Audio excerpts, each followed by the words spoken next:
Edson Giriboni nasceu em Itapetininga, no interior de São Paulo, em 6 de abril de 1953. Formou-se em Engenharia Civil pela Escola Politécnica da USP e em Administração de Empresas pela Associação de Ensino de Itapetininga, com curso de especialização na Unicamp e na Universidade Federal de Minas Gerais.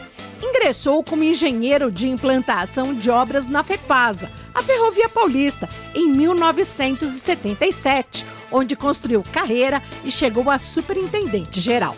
Por 2 vezes, Edson Giriboni foi vice-prefeito de Itapetininga entre 89 e 92 e de 2001 a 2004. Também esteve à frente das secretarias de Indústria e Desenvolvimento da cidade nos 2 períodos.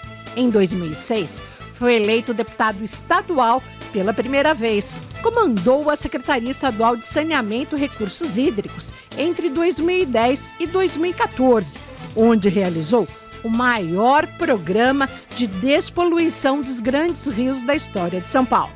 Está no 5º mandato na Assembleia Legislativa. É coordenador de 2 frentes parlamentares aqui na Lesp, em prol da transição energética no estado de São Paulo e pelo desenvolvimento da malha viária no Vale do Ribeira.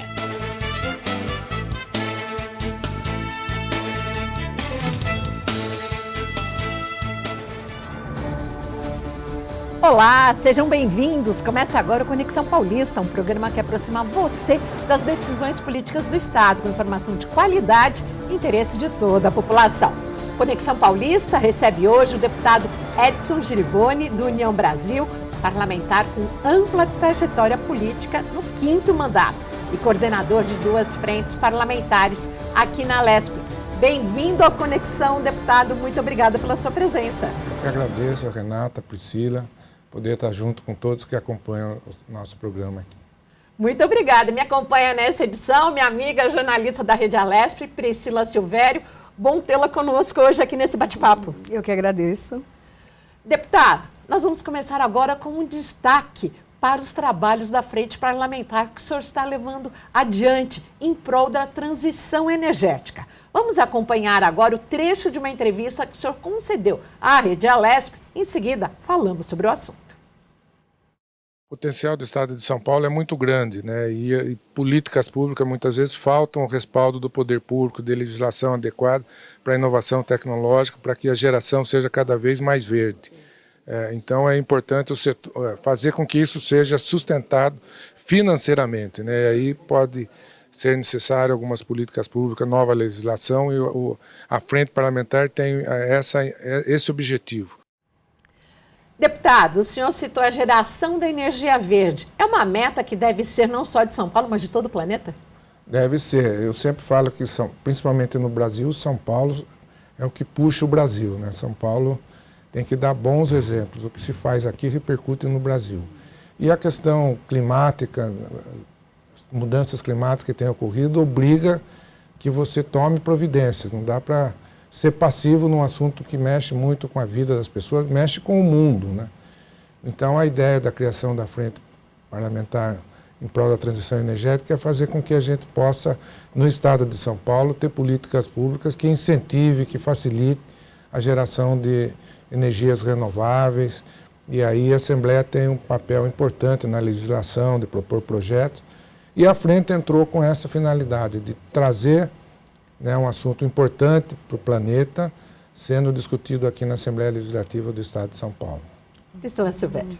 Deputado, até dentro dessa frente, vai se discutir também a questão do fomento para a utilização do carro elétrico, que também é uma via, né, para energia limpa, porém a gente ainda percebe que no Brasil precisa-se tanto de estímulo quanto a questão de impostos, isenções. A Alesp também vai trabalhar nisso? Exatamente, isso faz pauta de todas as ações que você possa ter uma geração de energia mais limpa. Logicamente que a mobilidade, o trânsito, o transporte é um grande gerador de poluição. E você, otimizando também ações nessa área, você está contribuindo com uma transição energética. E aí a frente vai estar discutindo se depende de apresentar um projeto de lei, propor algumas ações a nível do Estado de São Paulo, seja do Executivo, seja de iniciativa do Poder Legislativo. E qual que é a próxima ação agora da frente? O que o senhor já está projetando? Continuar as discussões, continuar envolvendo os setores. Nós tivemos o lançamento da frente com participações de pessoas envolvidas diretamente, entidades, associações, universidades, e ampliar as discussões para que a gente possa avançar e, no final, a gente ter uma proposta mais efetiva e concreta de ações aqui no Estado de São Paulo, que repercute no Brasil e que vai repercutir no mundo como um todo, né? Porque é um problema não nosso exclusivo do Estado de São Paulo, mas é um problema mundial, né? A gente vê a Europa, os Estados Unidos, os grandes países desenvolvidos também preocupados com a transição energética. Então é um assunto que permeia o mundo todo e São Paulo tem que fazer a sua parte. Uhum. O que se espera, né, como resultado dessa frente parlamentar? Lembrando que até o trabalho dela é ouvir os especialistas, assim como o senhor já falou, as universidades, aqueles lugares que já estão trabalhando com essa área, mas o objetivo da criação de políticas públicas, de criação de projetos de lei, o que o senhor tem já aí, já que o senhor tem experiência nessa área, né? A gente viveu um pouco a área de saneamento, né? Uhum. O que o senhor está esboçando já? Não, exatamente. A Assembleia tem esse poder de atrair, né, os setores envolvidos com esse assunto. E dentro da realidade de cada um pode contribuir e a Assembleia poder, vamos dizer, organizar essas ações, seja através de projetos de lei que a gente possa estar apresentando, facilitando a transição energética, ou propondo ações junto ao Executivo Estadual, que não depende exatamente de lei. Então, chamar todos os atores envolvidos nessa área para que a gente possa filtrar e exatamente chegar em propostas efetivas e concretas com relação a criar facilidades, seja a nível de financiamento, seja a nível de imposto, seja a nível de novas legislações, que nós possamos contribuir com essa transição e dar a contribuição da Assembleia Legislativa a esse assunto tão importante na vida das pessoas. O senhor acha importante estender a isenção do IPVA para carros híbridos também? Porque o ano passado foi aprovada a lei aqui na Alesp para o carro que tem um etanol, que é elétrico, mas também é movido a etanol. E hoje em dia isso é uma minoria até para favorecer aos produtores paulistas do agronegócio. Mas o senhor acha importante também estar ampliando um pouco essa legislação? Tudo isso é objeto dessa discussão, né? Lógico que quando você amplia um benefício, você tem que avaliar as consequências disso. Mas são pautas que são discutidas por especialistas nas áreas, seja sobre o aspecto ambiental, seja sobre o aspecto social, sobre o aspecto econômico. Então, a finalidade é exatamente essa discussão que você coloca, Renata. Deputado, a atuação do senhor, né, já são 5 mandatos, mas o senhor também já passou ali como prefeito, enfim. A atuação do senhor foi muito forte ali, como o senhor falou, na questão de saneamento, mas fala pra gente, esses anos aí, o que o senhor viu de mudança, de ações que o senhor propôs? Então, eu sou de Itapetininga, né, mas aqui é a região sudoeste do estado, muito próximo da região sul, nas divisas ali com o estado do Paraná. E principalmente na época que eu fui superintendente da FEPAS, eu andei pelo estado todo, né, ao longo da malha ferroviária do estado. E sempre me chamou a atenção o nível de desenvolvimento de muitas regiões do estado de São Paulo, em termos de infraestrutura, estradas duplicadas, universidades públicas, grandes indústrias, grandes hospitais. E quando eu voltava para a minha região, a gente sentia visualmente a disparidade que existia entre as regiões mais desenvolvidas do estado e a região sudoeste e o Vale do Ribeira. E eu, como engenheiro, administrador de empresa, a gente trabalha sempre com números, com gráficos, para você ter consistência nas suas ações, né? Então eu fiz, na época, no meu primeiro mandato, um levantamento socioeconômico de todas as regiões do estado de São Paulo, mostrando os indicadores sociais, os indicadores econômicos. E aquele sentimento que eu tinha visualmente se comprovou através de todos os números oficiais, né? Buscando dados oficiais sobre qualidade de vida. E aí comprovou-se que a região sudoeste, que seria ali a região do entorno de Itapetininga, composto por 45 municípios, e o Baixo Vale do Ribeira, eram as piores regiões do estado de São Paulo. Em todos os indicadores que você comparava, econômicos, sociais, qualidade de vida. E isso me embasou a minha ação, principalmente a favor dessas duas regiões. Levei isso à época ao governador do estado, mostrando, né, na época era o governador José Serra, que também é economista, tem uma formação de engenharia também. Então ele entendeu, né, esses números, entendeu isso e acionou o governo do estado, acionou toda a Secretaria de Estado para que cada secretaria fizesse ações voltadas à região sudoeste do estado de São Paulo e ali o Alto Vale do Ribeira. Então, eu até me lembro que o secretário da Fazenda, na época, falou: uma fotografia dura que você tirou da sua região. Eu falei, ao final do governo tem que ser uma fotografia melhor, o estado é devedor a essas regiões.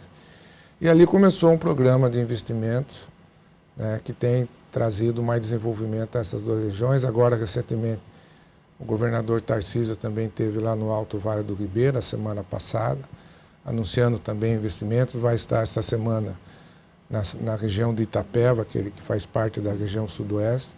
Então, é um trabalho que, se deu sequência, começou com o governo José Serra, passou pelo governo Alckmin, governo Dória, Rodrigo, e continua agora com o governo Tarcísio.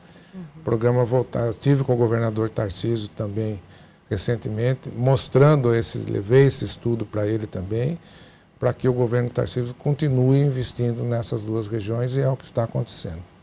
Inclusive, se vocês me permitem, há quase um ano, o secretário estadual da Saúde, Leusis Paiva, esteve aqui participando do Conexão Paulista, e ele falava da importância de estar levando o especialista onde há deficiência, ou até mesmo a saúde digital. E ele citava bastante o caso da região do Vale do Ribeira, onde precisa um neurologista ou um profissional mais especializado que lá não tinha. Então, era preciso fazer essa conexão. Então, tanto ele quanto o governador Tarcísio estavam atuando nesse sentido. Exatamente. Inclusive, foi autorizado na área da saúde a implantação de um centro de hemodiálise em Capão Bonito, que fica bem no meio da região. Isso, recentemente, como a gente acompanha nas suas redes sociais. Exatamente. Então, são ações que vêm melhorando essas regiões que são menos desenvolvidas no estado. É uma questão de justiça dentro do estado de São Paulo. Todos os paulistas devem ter as mesmas oportunidades de vida. Um outro assunto que eu também chamei a atenção do governo na época, na área principalmente de saúde pública, eu perguntei aos municípios lá da região sudoeste quanto cada município gastava por mês com transporte de doentes.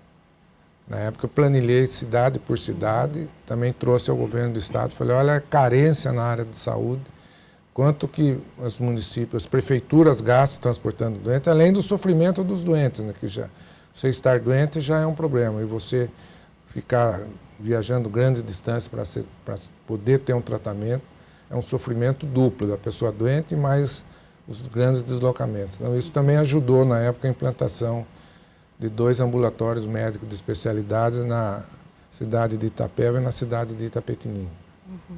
Deputado, hoje a gente tem até essa questão da regionalização muito forte, né? O Estado tem trabalhado muito isso, de separar as cidades que estão próximas até para que elas sejam mais fortalecidas. E isso o senhor já começou a fazer, então, há muito tempo. Isso é real, assim, como o senhor tem como resultado na mão? A região acaba se fortalecendo, as cidades que são menores, tem cidades muito pequenas, elas acabam ali sendo beneficiadas? Sem dúvida. Por exemplo, agora começou a construção de um hospital regional em Itapetininga, de alta especialidade. Então, vai aproximar, né, o centro de hemodiálise em Capão Bonito, ampliação de leitos de UTI, o neonatal em Itapeva, ampliação também das cadeiras de hemodiálise em Itapeva. Então, você vai aproximando. O governador também agora assumiu o compromisso de investir e melhorar também o hospital de Apiaí, que é no centro do Alto Vale do Ribeira. Então, a gente sente claramente em ações concretas que o Estado começou e vem fazendo esses investimentos nessas regiões mais pobres ou mais carentes, com menos apoio do governo do Estado ao longo do tempo. Então, é você diminuir a diferença que existe não diminuindo o que está bom, mas melhorando o que está ruim. O senhor acredita que a saúde seja a área que a mais deficitária, né, nesta região, em detrimento às outras? Saúde, e a gente sempre brigou muito também para a infraestrutura melhor, né? A infraestrutura melhor, você ajuda a atrair investimento da iniciativa privada. Então, a briga de duplicações de estradas, de recuperação das estradas vicinais, a logística ser uma melhor para poder atrair mais investimento. Lógico que você tem que melhorar todas as áreas, tem que melhorar a segurança pública, você tem que qualificar os municípios, né? Eu me lembro quando estava na prefeitura de Itapetininga, levamos um empresário de São Paulo, ele fez uma vistoria na cidade, queria saber como é que funcionava o hospital, como é que eram os índices de segurança pública, como é que era a malha viária da região. Então, você, quando qualifica uma cidade, qualifica uma região, você também puxa desenvolvimento. Se você não dá essa condição, logicamente que a iniciativa privada procura se instalar onde tem uma melhor qualidade de vida, né? Então, essa discrepância que eu mostrei que existia entre as regiões do Estado fez com que o Estado assumisse essa responsabilidade de ajudar essas regiões menos desenvolvidas. Uhum. Você falou da questão das rodovias, né, e o quanto elas são importantes até para tanto o escoamento de produção, quanto também para que chegue, né, nas cidades o que precisa. Fala um pouco para a gente sobre isso. O que mudou? Quais foram os investimentos que aconteceram nas rodovias que beneficiaram a região? Nós tivemos a duplicação ali da região de Sorocaba, da região de Araçoiaba da Serra até Itapetininga, que era uma estrada bastante precária, pista simples, muitos acidentes, e foi totalmente duplicada. Então, se aproximou da região. Temos também no meu outro mandato anterior, lancei uma frente parlamentar para duplicar de Capão Bonito, de Itapetininga a Capão Bonito já está duplicado, até as divisas com o Paraná, passando ali por Taquarivaí, Itapeva e Tararé, divisa com o Paraná, tendo em vista que o Paraná vem também duplicando no sentido do estado de São Paulo. E aí a gente consegue fazer um corredor aqui do centro do Brasil ao sul do Brasil, um corredor totalmente duplicado, sem passar pela região metropolitana de São Paulo, onde a gente tem todo transtorno pelo excesso de veículos, pelos congestionamentos, pela poluição, pelo tempo, pelo gasto de combustível, pelo tempo que os veículos ficam parados. Então, isso daí já foi duplicado um trecho importante no entorno de Itapeva, inclusive o governador, nesta próxima quinta-feira, estará inaugurando mais 5 quilômetros de duplicação no entorno de Itapeva e está sendo feito projeto executivo para duplicar todo o trecho. Também Itapetininga Ourinhos, que é o eixo da Raposo, que é o único trecho da Raposo que não está totalmente duplicado, também está em processo de concessão para que possa ser totalmente duplicado. No Alto Vale do Ribeira, nós temos 2 estradas importantíssimas que ligam o Alto Vale do Ribeira até a região da cidade de Itapeva, que é um ASP que ainda não está totalmente pavimentada.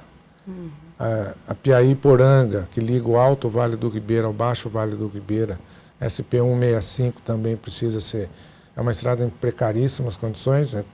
Eu digo que é uma estrada para carroça, não é estrada para veículo, mas é uma ligação importante. Então, a gente também lançou uma frente parlamentar dessas 2 rodovias, que são fundamentais para o desenvolvimento ali da região do Vale do Ribeira. Até, antes de você falar, quando se investe em rodovias, isso repercute em várias áreas ali da economia. Então, por exemplo, o alimento mesmo, se ele chega ou mais rápido ou com melhor qualidade, faz toda a diferença. Eu queria que o senhor explicasse isso para as pessoas. Porque não é só colocar carro, né, andando numa rodovia bonita. Exatamente. Você imagina uma empresa que queira investir na região. Uma das coisas básicas é a malha viária, é a logística. Como é que se você não oferece condições de estradas boas, se eu sou um empresário, se eu vou investir numa empresa, eu vou investir onde tem essa condição. Sim. Então, é um círculo, ou é um círculo vicioso, ou é um círculo virtuoso. Você tem que fazer com que a região também entre no círculo virtuoso. Você dando condição naquilo que é a responsabilidade do poder público, para que a iniciativa privada possa ser parceira da região. Então, uma das ações importantes é exatamente a infraestrutura, junto com a saúde pública, junto com a educação. Então, você mede esses indicadores. E eu digo, o empresário é a risco, né? Ele não vai de qualquer jeito, tem todo um checklist antes de investir, né? Então, o poder público tem que criar facilidade para a iniciativa privada. E o meu papel, principalmente, lógico, o deputado tem uma abrangência no estado todo, né? Você não é um deputado de uma região, mas você tem, além dessa obrigação legal de você ajudar o estado como um todo, no caso dos deputados que têm uma ação regionalizada, é você ter esse olhar específico para a região e ver de que forma o estado pode ajudar no desenvolvimento da região. Então, isso que tem sido o meu papel com relação à região sudoeste e à região do Vale do Ribeira. E eu acho que quando se apresenta argumentos, né, fica contra argumentos, é difícil você não sensibilizar, né? Então tem dado certo essa estratégia, até porque é uma realidade, né? Agora, deputado, para o senhor que é engenheiro e administrador, como fechar a conta? Como ampliar a malha viária? Fazer uma infraestrutura, duplicar regiões tão importantes? Com pedágio ou sem pedágio? Logicamente que ninguém gosta de pagar mais, né?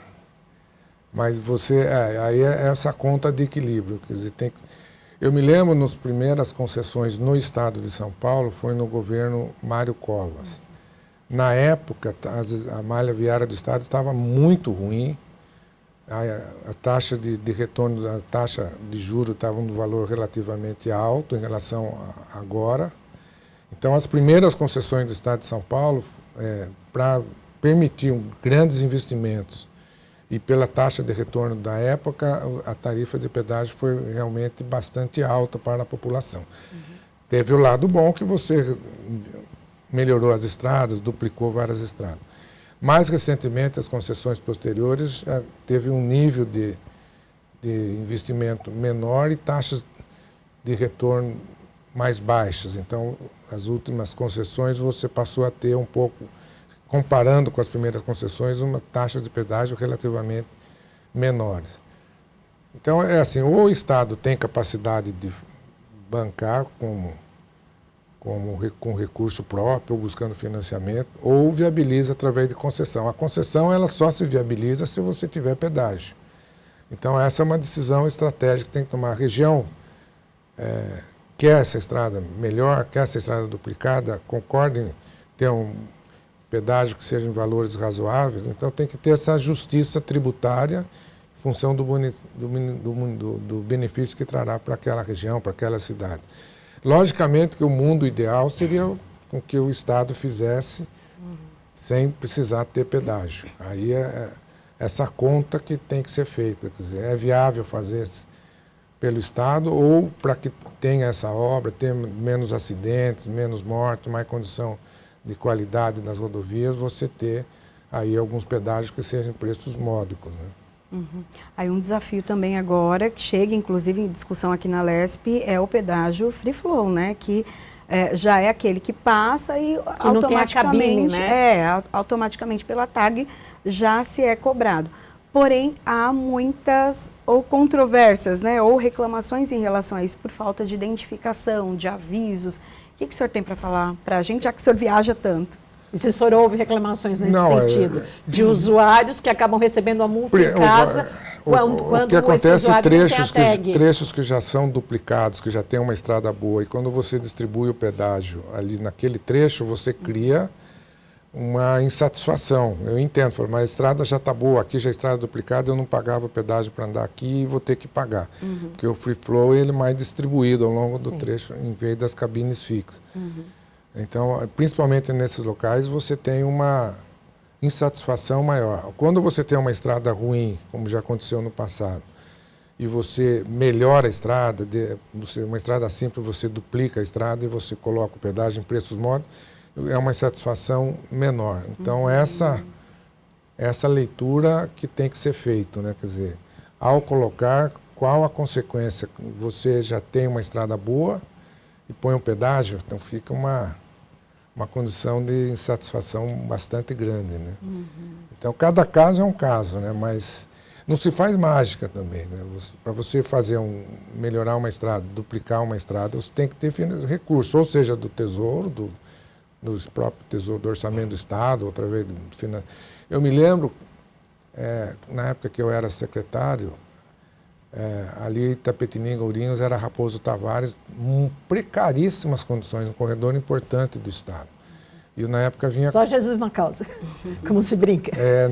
Inclusive, eu quase sofri um acidente, ela quebrou a roda, não é que furou o pneu, quebrou a roda numa cratera no meio da estrada à noite ali, perto da cidade de Paranapanema. Ali. A estrada estava muito ruim, sem sinalização, 200 quilômetros. Eu me lembro que na época eu sempre conversava com o governador, na época com o Alckmin, que precisava melhorar essa estrada. E aí ele autorizou, numa viagem que nós fizemos para a região, ele autorizou a recuperação e modernização. Não a duplicação total, mas recuperar a estrada e duplicar trechos mais críticos. O Estado, na época, não tinha o recurso e não se foi o modelo de concessão. O Estado foi buscar financiamento internacional para fazer a obra. Foi feito, melhorou, hoje melhorou de padrão. E agora que se discute a privatização, a duplicação total da estrada, que foram terceira faixa, não duplicou totalmente. Mas o Estado, na época, viabilizou o recurso através do financiamento internacional. Foram quase 700 milhões de reais para fazer a estrada. Então, esse equilíbrio que tem que ter, eu acho que tem que abrir uma discussão com a região. Como nós discutimos a questão do Conselho para definir onde serão instaladas novas penitenciárias, talvez esse assunto, né, pelo impacto que dá, é discutir com a região, com as lideranças, chamar os prefeitos, chamar os vereadores, chamar as entidades. Olha, nós podemos fazer essa estrada, mas nessas condições. Vocês acham que vale a pena ou não? Se de repente achar que não vale a pena, mantém como está, até que o Estado tenha capacidade de investir com recurso próprio. Que aí é uma coisa que vai depender muito da economia e depender do crescimento econômico do país, para poder ter mais investimento público. Né? Quem define a questão dos pedágios é a concessionária? Não, quem define é o governo do Estado através da agência reguladora, que modela como vai ser a concessão, a Artesp, como é que vai ser a concessão, como é que são as regras do pedágio, e aí você abre uma concorrência pública dentro das regras do edital, quem oferece melhores condições. E aí essa modelagem que é feita pela Artesp, que é a agência reguladora de concessões de rodovia do Estado de São Paulo. Agora, deputado, só esclarecendo e prestando serviço aqui na Rede Alesp, muita gente viajou nos feriadões. No último mês de abril tivemos 2 grandes. E tem muita gente que não tem aquela tag no carro, que não paga mensalmente para usar um pedágio e não precisa parar na cabine para passar direto, que é atrelado ao cartão de crédito. Muita gente foi, onde eu me lembro que tem o Free Flow direto agora, que foi inaugurada na região de Caraguatatuba, no litoral norte. Então fica até um alerta para você, que se por acaso você viajou na região e não tem essa tag, onde a cobrança vai direto para o seu cartão de crédito, você precisa entrar no site da concessionária local, baixar um boleto e fazer o pagamento. O que acontece? Se em até 30 dias o motorista não fizer esse pagamento, ele é multado. Então é sobre isso que eu perguntava ao senhor, porque tem muita gente reclamando e visualizando que falta informação por parte das concessionárias para alertarem os consumidores sobre a necessidade de buscar a conta se a pessoa não tem a tag. Então é sobre isso. Criar essa dificuldade para quem não tem. Realmente precisa divulgar e a pessoa precisa ter certeza que ela foi informada daquilo, né? Porque senão ela vai acabar levando uma multa de graça, né? Sem querer. É que a tecnologia avança muito rápido e nem sempre as pessoas acompanham, né? Então precisa da informação, sem dúvida nenhuma.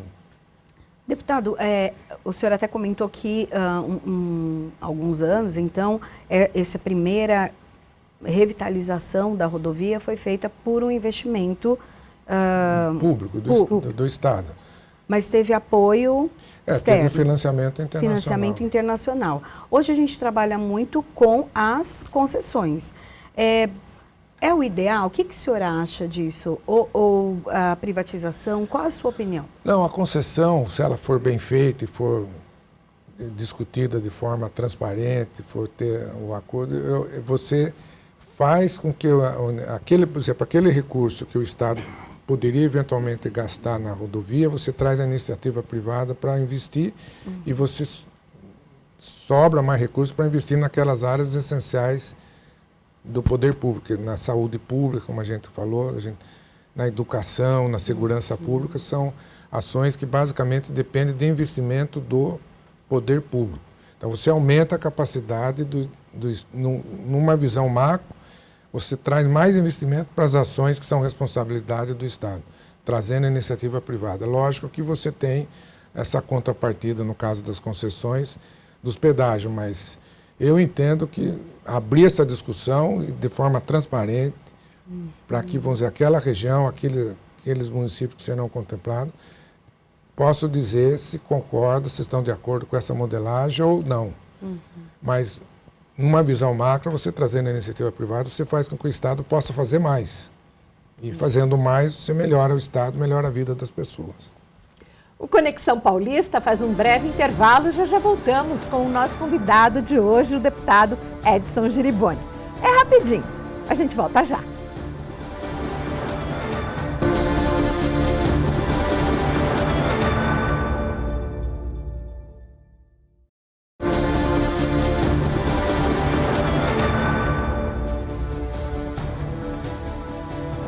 Conexão Paulista está de volta. Continuamos neste segundo bloco com o nosso convidado de hoje, o deputado Edson Giriboni. Deputado, Priscila Silvério tem uma pergunta. Deputado, terminamos o bloco anterior falando sobre as concessões, né, ali de rodovias. Mas a gente tem também a questão da malha ferroviária. Quando a gente fala de metrô, CPTM, também os trens, mas também temos os outros trens que levam produtos, commodities, enfim. É uma saída? A gente pode contar com essas concessões para melhorar tanto o transporte público quanto o transporte de cargas? Sem dúvida. A ferrovia no Brasil é subutilizada. Você tem muitas cargas ferroviárias hoje sendo transportadas por rodovia, a um custo Brasil mais alto do que poderia ser. Então, a grande questão é fazer com que a ferrovia possa cumprir o seu papel para ter um desenvolvimento mais estratégico, a custo menor, com menos impacto ambiental no Brasil. Então, foi uma sucessão de erros ao longo do tempo que fez com que a ferrovia perdesse sua participação como deveria ser num país com as dimensões que tem o Brasil. Eu me lembro quando o Lacir de Moraes foi apresentar a ideia da Ferronorte, num evento aqui na Fiesp em São Paulo. Eu era da ferrovia e fui convidado para esse evento. Palavras dele que eu guardei bem até hoje, mostra bem essa importância da ferrovia. Ele falou, a minha soja... o rei da soja, né? Era, o rei da soja. Nas minhas fazendas custam menos que as sojas americanas nas fazendas americanas. Mas a minha soja no Porto de Santos é mais cara do que a soja americana nos portos americanos. Por quê? Porque basicamente a soja americana é transportada por ferrovia e hidrovia. E a minha soja é transportada até o porto por rodovia, um custo mais alto do que o custo do transporte da soja americana. Isso viabilizou, na época, a construção da Ferronorte. Então, nós temos muito a melhorar ainda para que a ferrovia hoje está na mão da iniciativa privada, numa modelagem de concessão lá atrás, que eu acho que houve um pouco de precipitação na formatação da concessão das ferrovias. E a gente tem, principalmente aqui no estado de São Paulo, muitos trechos ferroviários que não estão sendo mais operados, deixando de cumprir o papel que a ferrovia poderia estar cumprindo. O governador Tarcísio agora tem, e é um desafio de muitos anos atrás, que eu lembro de governos passados, já sempre discutiu a questão da ligação ferroviária dos grandes centros aqui no entorno de São Paulo. São Paulo, Campinas, São Paulo, região de Sorocaba, São Paulo, Baixada Santista, São Paulo, Vale do Paraíba, ali na região de São José dos Campos. É inevitável que a gente vai ter que fazer esses trens intercidade. Está ficando insuportável, né? As pessoas perguntam quanto tempo da minha cidade de Itapetininga até São Paulo. Eu falo, olha, de Itapetininga até a entrada de São Paulo, ali na Castelo Branco, na região de Alphaville, Osasco, é 1h20, mais ou menos. Dali para frente, totalmente imprevisto, né, pelo congestionamento. Ainda mais com as obras agora. Pois é. Então, você vai perdendo a segurança, a confiabilidade no transporte que está aqui na grande região metropolitana de São Paulo. Então é fundamental você dar a opção do transporte sobre trilhos, né? Então tem o estudo do trem intercidade São Paulo-Campinas.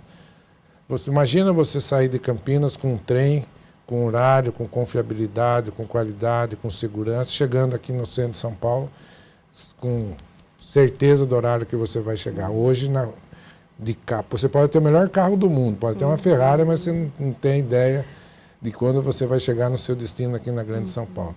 Então, é uma questão de tempo, mas vai ser obrigado a fazer. E o governador Tarcísio está tendo a coragem de assumir esse compromisso e agora modelando já São Paulo-Campinas, né, já em curso, e agora próximo São Paulo-Sorocaba. Então, pelo menos no transporte passageiro, a gente começa a ver uma luz do túnel, principalmente nessa grande mancha urbana, que é todo esse entorno aí de 100, 150 quilômetros de São Paulo a esses grandes centros. E o transporte de carga, aí está na mão da iniciativa privada. É um desafio fazer com que a ferrovia possa voltar a ocupar o papel que no passado teve um papel importante no desenvolvimento, principalmente do Estado de São Paulo. E os grandes países da Europa, dos Estados Unidos, do Japão, têm a malha ferroviária como um papel importante na economia local, que é o nosso desafio aqui no Estado de São Paulo. É até isso que eu ia falar, porque ela tem a questão realmente do transporte em si, mas traz benefícios em vários outros setores, né? Como o crescimento das cidades, desenvolvimento das cidades, não é? Não, sem dúvida. E você traz uma opção de um transporte para o passageiro. Você tem a confiabilidade de horário, confiabilidade de segurança, de qualidade do serviço. Eu vou deixar de usar o meu carro e vou no transporte sobre trilho, que tem uma confiabilidade maior. Sim. E no transporte de carga, se aquela carga é tipicamente ferroviária, que são grandes volumes e grandes distâncias, se eu posso ir pelo trem, por que eu vou pelo caminhão com custo maior?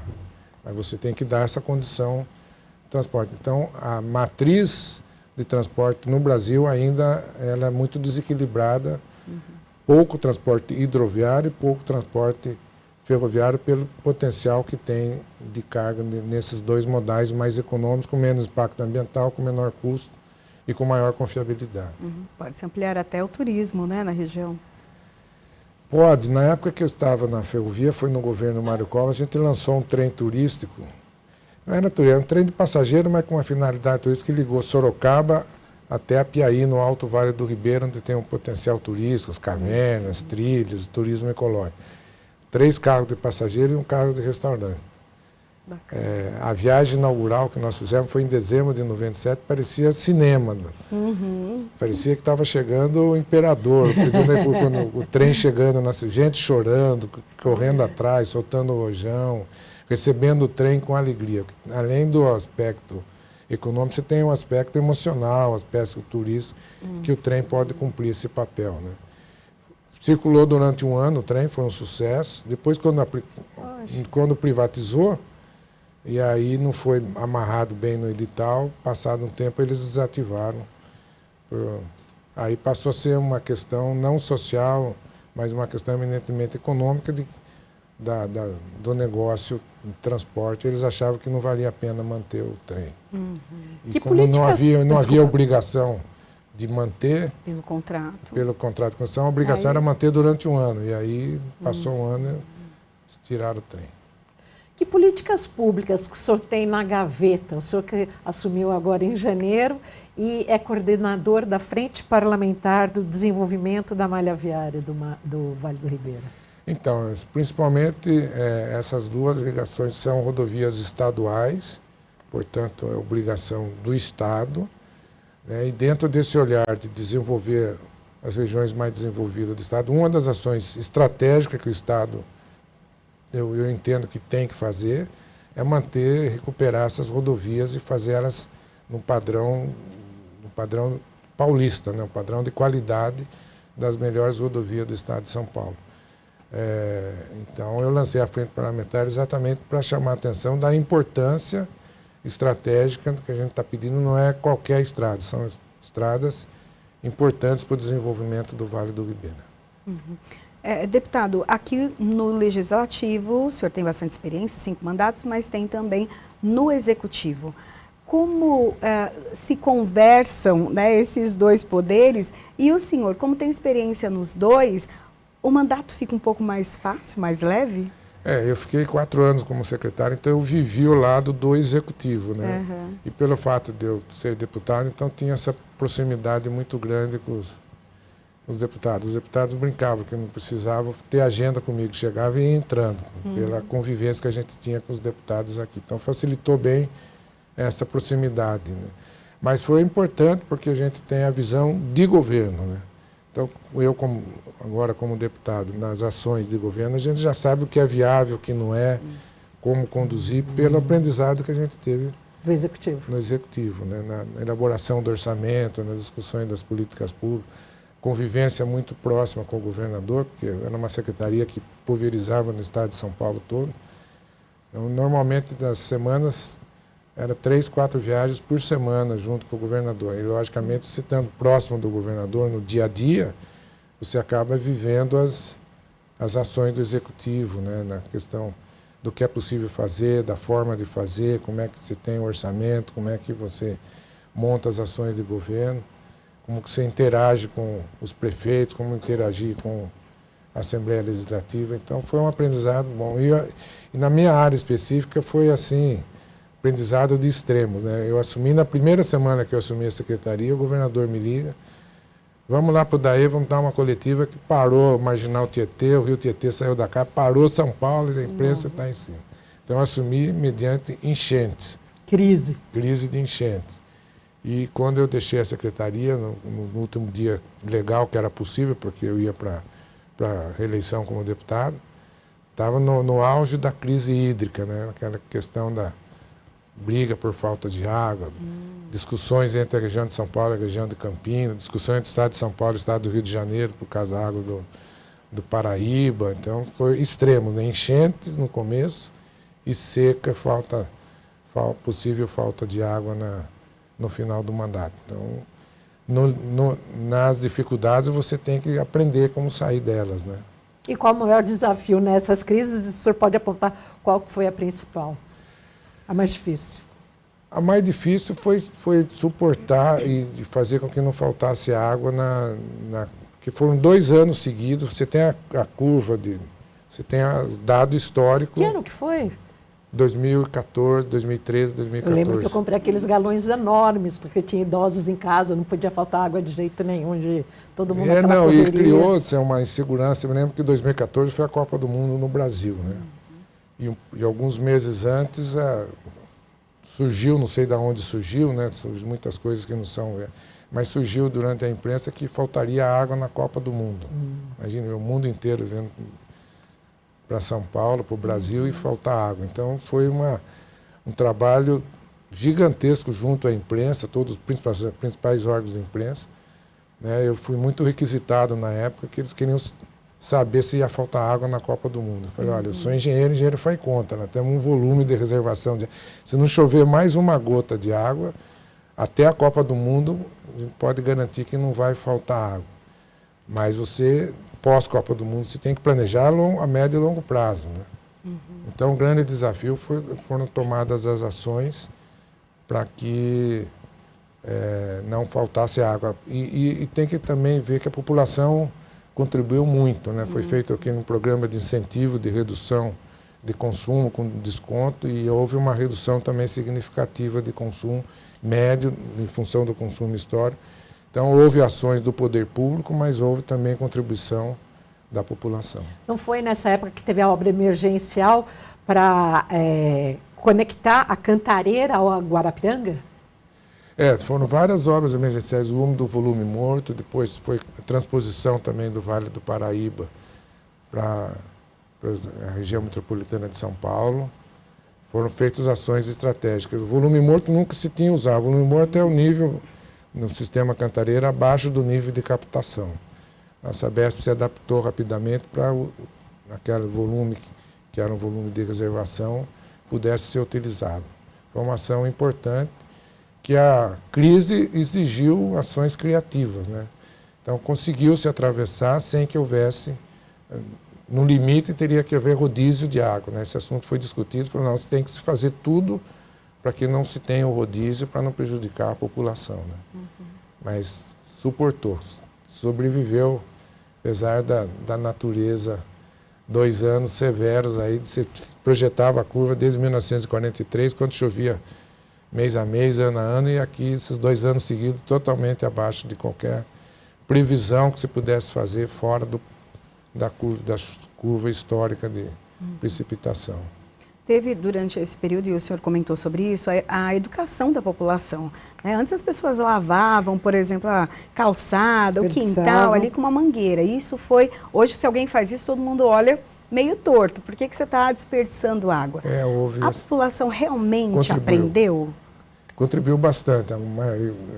Por isso que houve um consumo médio menor naquele período, pela colaboração da população. Então, essa preocupação foi de divulgar, de deixar de forma muito transparente, informar a população, impedir a contribuição da população, e ocorreu isso, né? Permanece? Mas teve algumas, assim...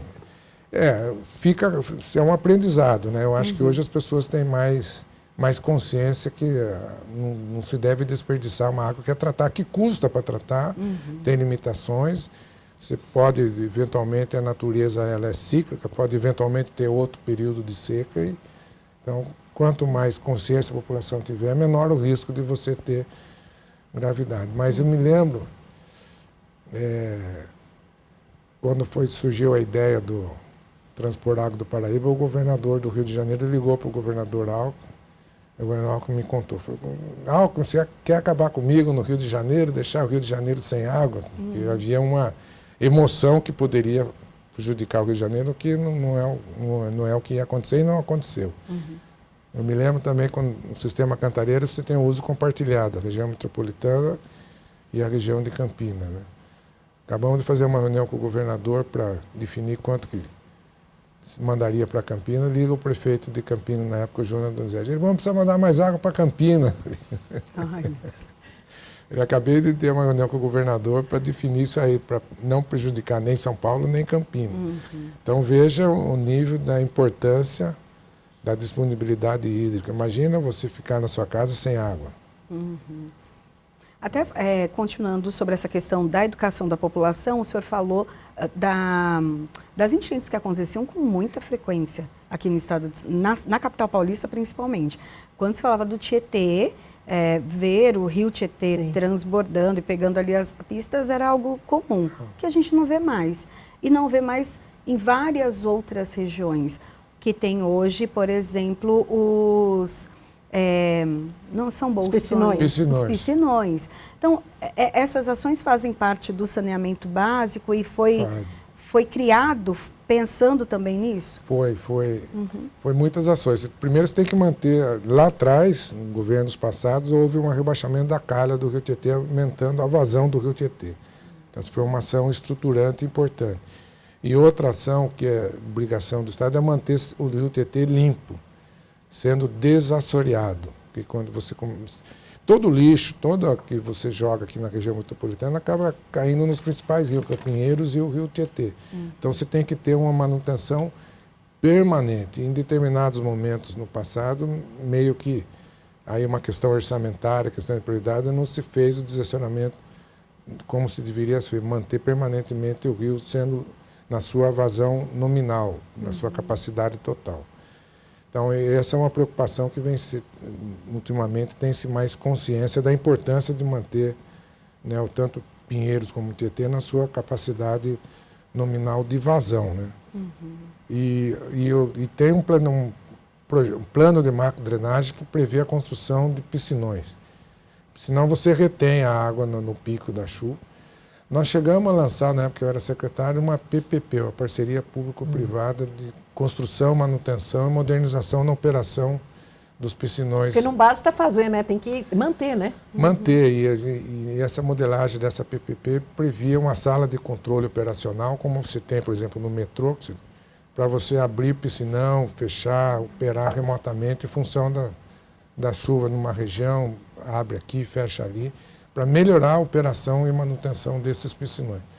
Quanto mais eficiente for isso, menor o risco de, principalmente do rio Tietê, extravasar e trazer todos os transtornos que traz, né? Então, isso, não, a PPP, por uma questão, foi uma pena que o consórcio ganhador, na época, tinha uma empresa que tinha sido pego no Lava Jato em Brasília, e aí houve um questionamento jurídico e acabou, não, apesar de ter sido feita a concorrência, ter sido lançado, por essa questão jurídica, na época, foi cancelada a PPP e ainda continua na mão do Estado a construção, manutenção e operação dos piscinões. Mas esse é um desafio. Se você trazer também a iniciativa privada, você pode ter uma agilidade. Você tem muito a fazer ainda para aumentar a confiabilidade de não ter grandes enchentes em São Paulo. Ainda nessa área, é possível realizar o sonho, eu acho que enquanto o senhor foi secretário dessa área de saneamento e recursos hídricos, de tornar o Pinheiros e o Tietê navegáveis na cidade de São Paulo? Quando a Sabesp fez... Que já teve investimento do BID aqui para isso, hein? Quando a Sabesp fez 10 anos na Bolsa de Valores de Nova York, teve um dia da Sabesp lá. Eu era o secretário, nós fomos ao evento. E aí depois teve uma coletiva. A primeira pergunta que perguntaram é quando que o rio Tietê ia ficar limpo. Essa é a pergunta que é atualizada. Isso entre 2010 e 2014, quando você foi secretário. O rio Tietê tem muito lixo urbano. A gente jogar aqui um lixo aqui, vai para o rio Tietê ou para o rio Pinheiro. Então, além do saneamento, que é um programa que vem sendo investido ao longo do tempo, que vem melhorando os níveis de coleta e tratamento de esgoto, você tem também um lixo urbano. Um tempo que eu era secretário, descobriram mais de 200 carcaças de carros roubados, jogados no rio Tietê. Então, ali você tem sofá, você tem garrafa de Coca-Cola, você tem sofá, você tem blusa, você tem todo tipo de lixo que acaba caindo nos rios que circulam em São Paulo, que é o Tietê e o Pinheiro. Então, aí, além do saneamento propriamente dito, que é o coletar e tratar esgoto, que isso vem sendo ampliado ao longo do tempo, nos vários programas de despoluição do rio Tietê, você tem que cuidar do lixo urbano, que é uma responsabilidade dos municípios e da população. Porque se você pode coletar todo o esgoto, mas se continuar jogando lixo no rio, você vai continuar com o rio degradado, né? Deputado, mudando um pouquinho de assunto, né? O senhor é responsável por uma frase emblemática, né? Se beber, não dirija. Na lei, né? Que daí virou lei e é responsável, assim, de estar em lugares visíveis para as pessoas ali quando elas vão consumir a bebida. Fala um pouco para a gente sobre essa preocupação também. Até porque a gente está no Maio Amarelo, que é o mês internacional de conscientização da segurança no trânsito. Pois é, a gente sabe que muitos acidentes é em função de bebida alcoólica. Então, a ideia surgiu, de que forma que a Assembleia pode contribuir para diminuir esses acidentes, preservar a vida das pessoas.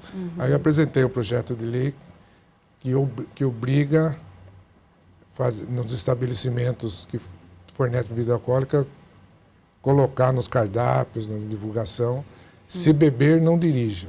Conseguimos aprovar aqui na Assembleia, e outro desafio que se prova na Assembleia nem sempre vira lei, né? Por veto, pela constitucionalidade. Foi o caso, por exemplo, minha da licença maternidade.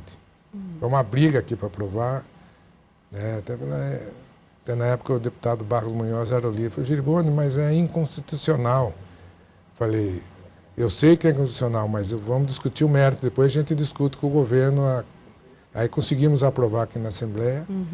E aí eu fui ao Palácio, falando, olha, eu sei que pela vício de origem vocês são obrigados a vetar, mas veta e manda de volta.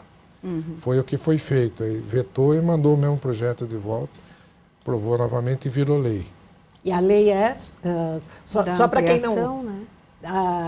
Detalha para a gente a lei, então, que foi aprovada. Não, a lei era... Da licença maternidade. Licença maternidade, direito a 4 meses de licença maternidade.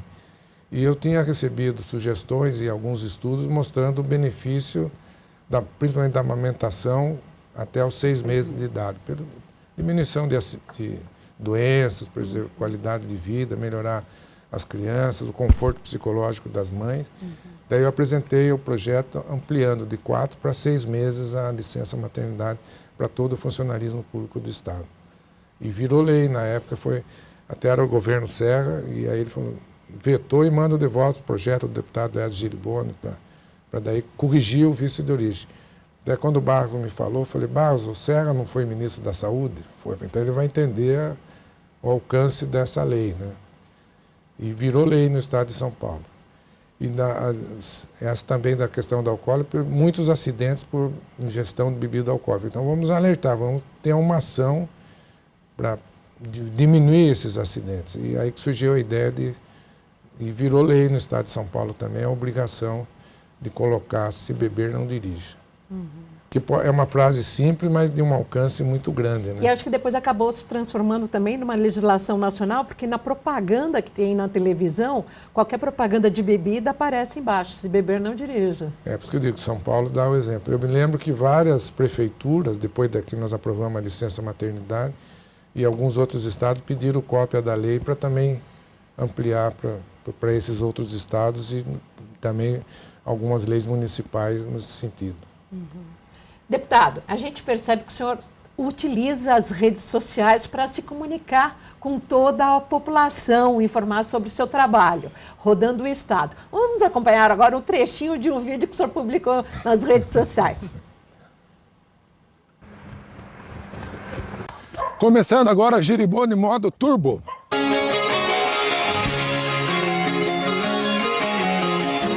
Esses primeiros meses de governo foram mais de 22 bilhões para a nossa região. E para Itapetininga, mais de 5 milhões. Saúde, educação e infraestrutura, melhorando a vida do nosso povo. E o trabalho não para por aí. Só no nosso gabinete e na Assembleia Legislativa atendemos mais de 300 pessoas, entre população, prefeitos, vereadores e lideranças locais. Fora as reuniões semanais que fazemos em toda a Secretaria de Estado, Palácio de Governo, levando prefeitos, vereadores e lideranças da nossa região. É continuar trabalhando ao longo de todo o mandato para ajudar nossa região, para ajudar o Estado de São Paulo. Deputado, foi só o vídeo, Que o shape! senhor é realmente atleta. Eu sempre joguei futebol, né? E aí quando começou a pandemia, aí fechou o clube, fechou tudo. Parou, e aí não retomei a jogar futebol, então eu tento fazer um pouco de atividade física, correr um pouquinho, fazer um pouco de ginástica para equilibrar um pouco a correria do dia a dia e a vida de deputado que trabalha é corrida, né? Então, dá um tempinho, eu dou umas corridinhas de vez em quando aí. Tem que cuidar da saúde, né, deputado? Também, Faz né? parte. Tem que estar bem para poder enfrentar aí a demanda. E enfrentando a demanda, no seu 5º mandato aqui na Alesp, o senhor passou pela dinastia do PSDB, que ficou 30 anos na casa, agora com o governador Tarcísio de Freitas. Como é que é essa... Tem muita diferença? O que o senhor sente na prática? Cada governo tem a sua marca, né? O governo do PSDB, eu fui deputado com o José Serra, depois fui secretário e deputado com o Alckmin, peguei o período também do Dória e do Rodrigo Garcia. Cada um tem as suas características, então a gente tem que, para conviver com o governo, você tem que se adequar quais são as estratégias, quais são as prioridades, como é a forma de agir de cada governo. O governo Tarcísio, ele entrou com uma visão bastante macro do Estado de São Paulo, grandes projetos, túnel Santos-Guarujá, privatização da Sabesp, concessões de rodovias, Rodoanel, trem, intercidade, são projetos importantes. Agora também tem tido, que ajuda muito o nosso trabalho, é uma ação um pouco mais municipalista, né? Ações para poder fazer com que o governo chegue também nos municípios. Os municípios são muito dependentes do governo do Estado e do governo federal pela distribuição da carga tributária, fica muito pouco aos municípios. Então, essas ações do governo do Estado e do governo federal que chegam no município são importantes. Então, o governo Tarcísio também passou a ter esse olhar mais municipalista e a gente tem que trabalhar para que chegue nos municípios que a gente representa aqui na Assembleia. Priscila, uma perguntinha para encerrar. Estamos chegando no orçamento. E aí, muitos desafios. O orçamento sempre é uma briga. Não é uma briga, primeiro, dentro do governo. Eu me lembro que quando eu era secretário, que a gente queria ter um orçamento mais robusto para a secretaria. Então, se fazia uma reunião, fechava, daqui a pouco ligava, tem que mudar, tem que voltar, tem que rever, porque chegou outras demandas. Então, a primeira briga no bom sentido que existe é dentro do governo, para cada secretaria ter uma parte importante no orçamento. E a outra é a discussão aqui na Assembleia, né? E sempre é uma discussão importante que se direciona as ações do Estado. Né? E a demanda é grande, sempre a pessoa quer aumentar a sua parte. Tá bom, mas você não cria mais receitas, você aumenta aqui e diminui ali, né? Sim. Deputado Edson Giriboni, foi um prazer recebê-lo aqui no Conexão Paulista. Muito obrigada pela sua participação. Obrigada, Renata, obrigada, Priscila e todos que nos acompanham, sempre à disposição. Sempre. E é importante para nós poder prestar conta da nossa atividade, acho que é a nossa obrigação. Então, a gente agradece aqui a todos vocês. Obrigado. Agradeço também a jornalista e amiga Priscila Silvério. Obrigada pela parceria. Eu que agradeço, Renata, e parabéns pelo trabalho, deputado. Obrigado. E você já sabe, toda quinta-feira, às 9h, tem uma entrevista exclusiva aqui no Conexão Paulista. Obrigada pela companhia e até a próxima edição.